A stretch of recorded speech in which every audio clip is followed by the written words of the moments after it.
خۆشەویستان لە ساڵی 1992 بە دیاریکراوی لە 2 یەکێک لەو ڕێکخراوە دیارانی کە هەیە ڕاگەیەنرا کەویش ڕێکخراوی خوشکانی ئیسلامی کوردستانە. ئەوە بۆ زیاتر لە 33 ساڵ دەچێت ئەم ڕێکخراوە خزمەت دەکا بە دروشمی پەرەپێدان، خێزان و پەروەردە و توانیوێتی چەندین خزمەت بکا بە کۆمەڵگای کوردی و بە تایبەتیش لە بواری ئافرەتاندا ڕۆڵ و کاریگەری هەبێ و بتوانێت جێپەنجەی خۆی بە جێبهێڵێ و لە پێناودا کۆکیکردن لە مافەکانی ئافرەتدا خزمەت بکە. ئەمڕۆ باس لە ڕۆڵی ئەم ڕێکخراوە دەکەین، بزانین لە ڕابردوودا چی کردووە و لە داهاتوودا دەیەوێت چی بکە و بە دیاریکراویش کە لە ئێستادا سکرتێرەی نوێی ڕێکخراو دەست بەکار بووە.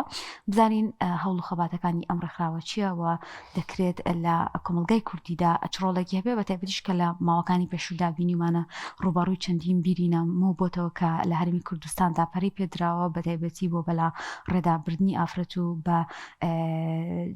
با بڵێن پێڕەوکردنی ئەو بیرەنامۆیانی کە لە شوێنانی ترەوە بۆمان دێ. ئێمە بۆی کە زیاتر باس لەم بابەتە دەکەین میوانداری بەڕێز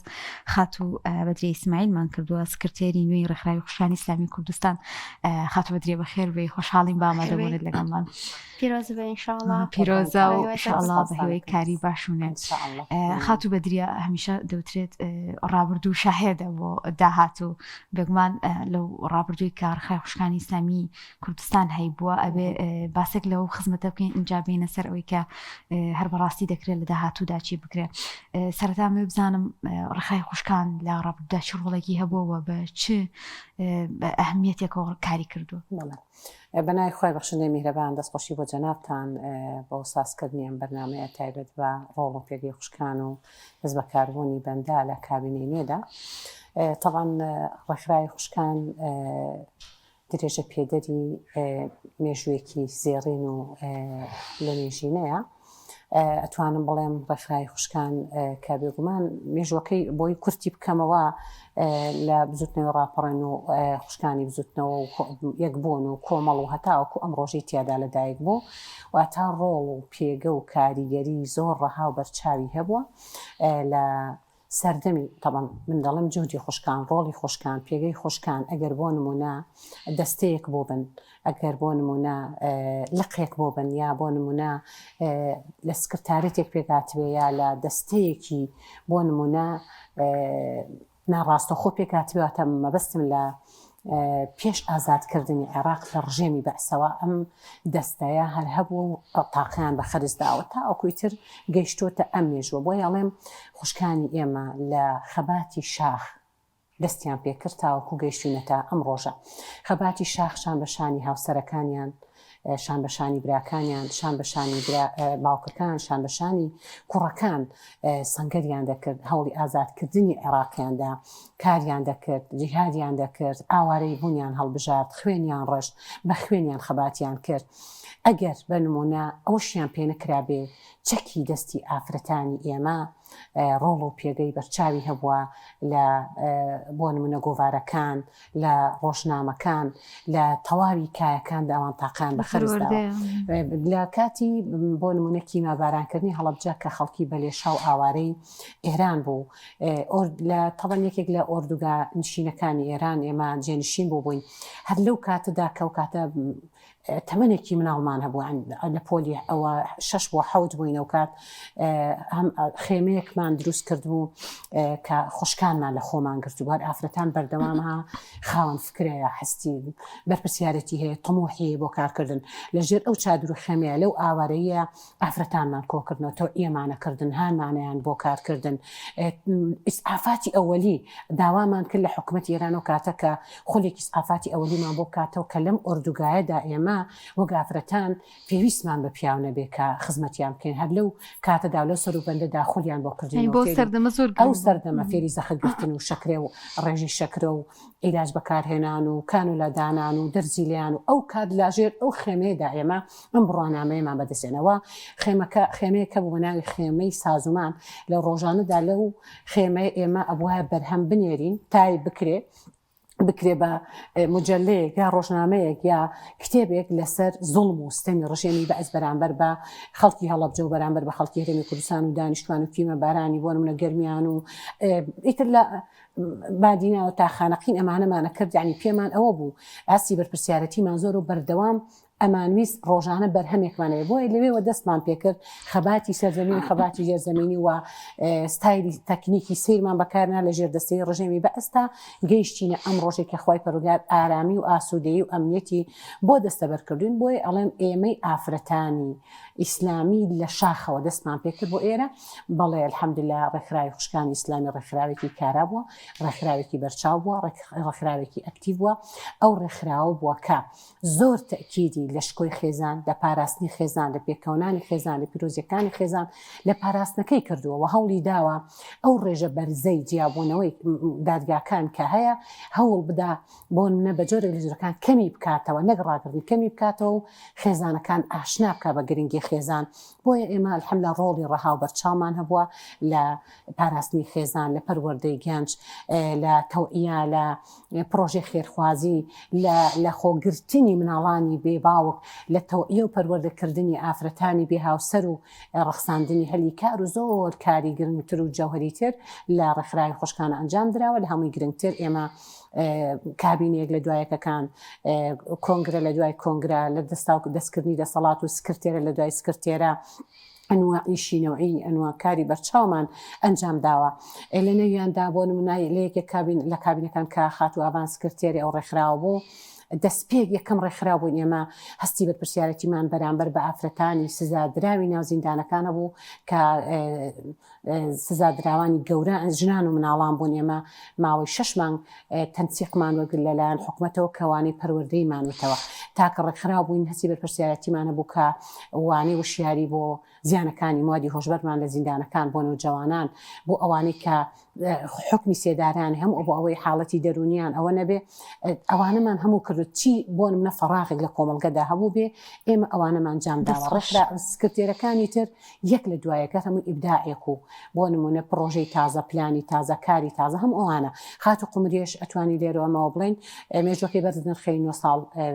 سکرتێری ئەم ڕێکخراوە بۆ ئەویش بۆ نمونە بەپێی هەلو مەرج و گونجانی خۆی درێژە پێدەری کابینەکانی پێشوو بووە و ڕۆڵی بەرچاوی هەبووە و ئێستاش ئێمە توانین هەر سوود لە توانەکانی بزانین لە پێشوودا ئێستاشدا کۆمەڵێک ڕێکخراوەیە ئامانجان ئەوەیە خانمان بەلاڕێدا بەروەرەوە بیانکەن بە جۆرێک لەوەی کە خۆی خراپ لە پەیماندا دروستکەن. ئێوە چیتان کردو بۆ ئەوەی کە بە هەواڵەکانی ئیسلام لەناو کۆمەلگادا بپارێزن و ڕۆڵ بدەن کە خانمانمان هۆشیار بکەنەوە وەڵوا ڕۆشنبیریانکەن؟ ئەو چەکەی کە بەدەستی ڕێکخراوەکانی ترەوەیە، من ناڵم هەموو ڕێکخراوەکان بەشێک لە ڕێکخراوە نامۆکان بە کۆمەلگا ئەو ڕێکخراوانی کە زۆر جەخت لەسەر بابەتی فیمینیستی دەکەن کە بەڵام ئەوان بە بارێکی خراپ بە ستایلێکی خراپ بەکاری هێنن کە بابەتی دەکوتی و بەدەستێنانی مافی ئافرەتە و باسی بۆ نمونە سربەخۆیی، ئازادی، ئابووری سربەخۆ هەموو ئەوانە بازەکەن و باسی میرات و مارەی و هەموو ئەوانە. بەڵام ئێمە گەر بگەڕێنەوە بۆ ئیسلام بە شانازیەوە هەر بە هاتنی پێغەمبەری پێشەوە عەلەیهی سەلام تەواوی ئەو بۆ نمونە دەنگوانە ڕەت دەکاتەوە لە تەواوی ئەو مافانە ئافرەتانی ئێمە ئافرەتانی ئیسلامی، ئافرەتانی خاوەندین، ئافرەتانی خاوەن پەیام سوودمەند بوون مەگەر یەکێک بۆ نمونە خۆی زوڵم بکە، خۆی ستەم بکە، خۆی مەعدەنەکەی ئاوا بێگینە. ئیسلام مافی ڕەهای داوە بە ئافرەت، ئازادی پێداوە لە پێگەیشتنی، لە تێگەیشتنی، لە خۆ پێگەیاندنی، لە خزمەتکردنی، لە جێنەمانی لە کۆمەلگا، لە بۆ دروست نەکردنی فەراغ و ئەمانە. ئێمە نمونەی ئەگەر باەتی عیلم و بۆ نمونە خزمەتکردن و ئەوە بکەین، دایکە عائیشەمان چەند هەزار سەحابی پەروەردە کرد و ڕۆڵی دکتۆرەیشی بینیوە. لە بابەتی دارایی وەزیری داراییمان دایکە خەدیجە بوو، پشتیوانێکی بەهێز بووە. لە بابەتی بۆ نمونە ئەگەر بگەڕنەوە بۆ مێژووی ئەسمائی کچی ئەبوبەکر، ئەوانی کە چەند جار ژمێریاریان تەواو کردووە ئەو تەکنیکە جوانە ناتوانن بەکاربێن بۆ پاراستنی ئەبابەکر و پێغەمبەری ئەکرەم عەلەیهی سەڵات وەسەلام. بۆیە ڕێکخراوی ئێمە ئەو ڕێکخراوە بووە کە هەمیشە ڕۆڵی بەرچاوی هەبوو سەلماندوویەتی کە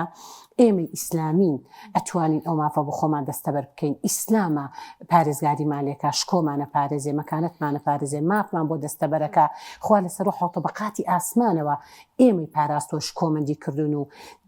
ئەمرەکە بە پێغەمبەری ئەکرەم عەلەیهی سەلام پاشان بە ئومەتەکەی تا دنیای ئافرەتان بپارێزن ناسک و ئەوەن ئێمە لە هۆڵی پەرلەمانە ڕەدی ئەو ئافرەتە فیمینیستانەماندایەوە کە ئیسلام زوڵمەکە میرات نادا ئیسلام زوڵم دەکا ناهێڵە پێ بگا ئیسلام زوڵم دەکە ئازادی لێزەو دەکا ئێمە هاتین یەکسەر لەبەرەوەی شارەزایەکمان لە بابی میراتە هەبوو دەی تۆ یەک قۆناق یەک حاڵەت بە منەفرۆشی یا دوو حاڵە بە منەفرۆشی لە 14 جێگەیترا ماف بۆ من دەستەبەرەکە باسی ئازادی ئافرەت دوتم تۆ باسی ئەوە دەکەی کە ئیسلام ئافرەت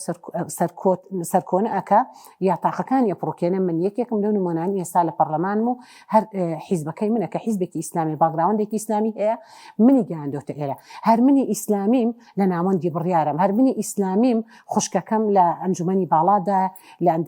ئەندامی سەرکردایەتی و خاوەنی قەرار و بڕیارە کەواتە ئەوانە هەموو ڕەت دەکەینەوە بەکردار ئێمە بۆ ئەو ڕێکخراوانەمان سەلمان کە ئەیانەوێ بە جۆرێک لە جۆرەکان ئۆباڵی شکستی خۆیان بخەنە پاڵ ڕێکخراوی ئیسلامیکە خات بەدری هەر ڕێکخراوە کاتێک لەو کۆمەلگادا کارا بێت و ئەرک و ڕۆڵ بەرپرسیارەتی خۆی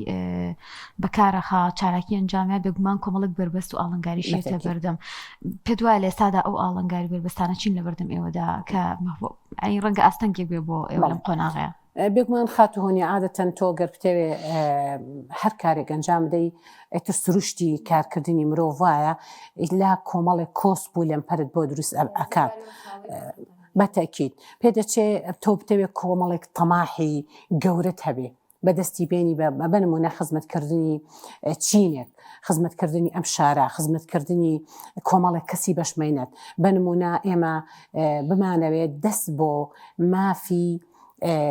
خاوەن پێداویستی تایبەت بەرین کە پرۆژە یاسایان هاتە پەرلەمان کۆمەڵێک پرۆژە یاسامان یەخەس و دوای کردمان بە یاسا بەداخۆ کە خولەکە بەسەرچوو بوو یاساکە ئەوەی نەما کاری پێ نەکرا کۆمەڵێک پرۆژەی گرنگمان هەن بۆ وەک ڕێکخرا وەک ڕێکخراوی خوشکان ئێمە بۆ نمونە لە چینی ژن قسە بکەین کۆمەڵێک ئافرەتمان هەن کە پێویستیان بە چارەسەری تەندروستی و سروشتیە وەکو توێژی ژن وەکو کەج وەکو ئافرەت لە خاوەن پێداویستی تایبەت بە نمونەی ترایە ئەو خاوەن پێداویستی تایبەتە ئۆتیزمە یا داونە یا هەر جۆرێک نەخۆشیەکی درێژخایان هەبێ ئێمە جان بەسم لە چییە ئێمە وەک ڕێکخراوی ئافرەتان هەوڵماندا و بە پرۆژە یاسا بە نووسرا و بە یادداش بە ئەوانە ئاراستەی لایانی پەیوەندیدارمان کردووە کە مەفروزە ئەم چینە بەشمەینەتە مافیان پارێزراوە بێ حقوقیان پارێزراوە بە هیچ نا ئەو موچە چۆنەڵی ناشایستەی کە بۆ ئەوان دەستەبەر کراوە دەستیان خۆتە بینەقاق ئەوە زەوت کراوە بە نمونە ئەوان مەفروزە بیمەی تەندروستیانە بێ خاتوۆنیا معنی بیمەی تەندروستی لە زۆربەی هەرە وڵاتان بۆ خاوەن پێداویستی دەستەبەر کراوە لە دەوائیرەکان لە شەقامەکان لە شوێنە گشتەکان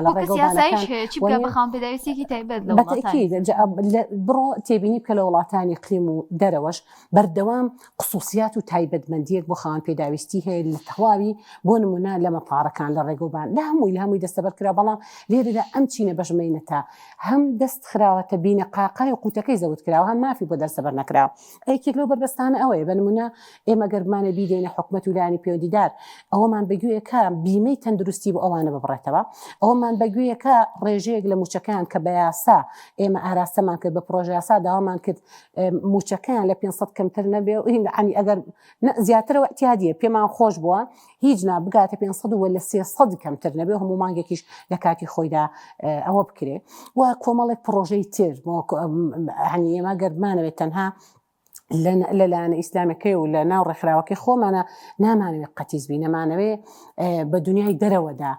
بکرێنەوە لەگەڵ دنیای دەرەوەدا بۆ نمونە گیان توانیتانە تا حد ئێمە الحەمدوللا لینکێک دروست کراوە بە ڕێژەیەکی تقریبا مامناون بۆ ئینشاءالله لە سەروبەندی ئەوەدان لینکێکی باش دروستکەین و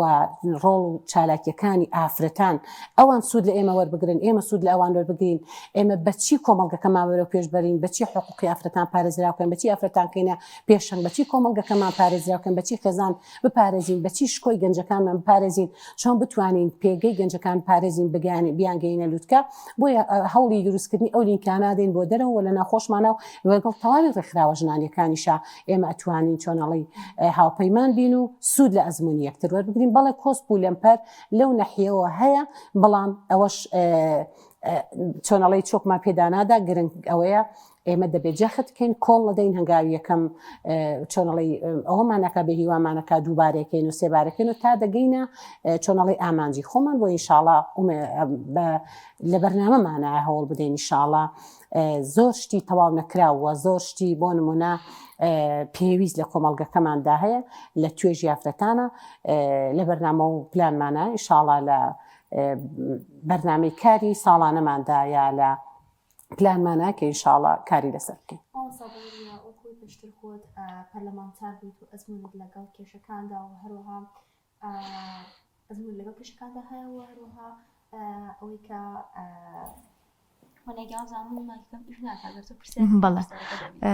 مادەم لە نیاخا من حەزەکەم ئەو پرسیاری تۆ بکەمەوە کە ئێوە پێشتر لە پەرلەمانی کوردستان بوون بگومان هەم لینکێکتان دروست کرۆ لەگەڵ ئەو لایەنانی کە لە پەرلەمانە بوون هەمیش ئەزانن ئێستا کێشە و معاناتی ئافرەتان چییە و ئەو ڕۆتە جیاوانە زانەشتان بینیوە کە کار لەسەر ئافرەتەکەن ئەو پرۆژە یاسانەتان بینیوە کە لە جی خێزان و لە جی ئافرەتان ئەدرێن ئێوە ئەمە تا چەندێک کاریگەری هەیە لەسەر کاری ڕێکخراوەیەتیتان بۆ داهاتوو. طبعا ئەزمموی کاری پەرلەمانیم ئەزممویەکی باش بوو فێری کردم کە چی گرنگە بۆ ڕێکخراوەکەم وەچی گرنگە بۆ ئافرەتان و چۆن بتوانین ئێمە ڕێکخراوەکەمانی دامە پێ بدەین و بەرەو پێشی بەرین و ئەوەی فێرکردم ڕاستە ئەزمموی 4 ساڵ و نیوی کاری پەرلەمانی وای کرد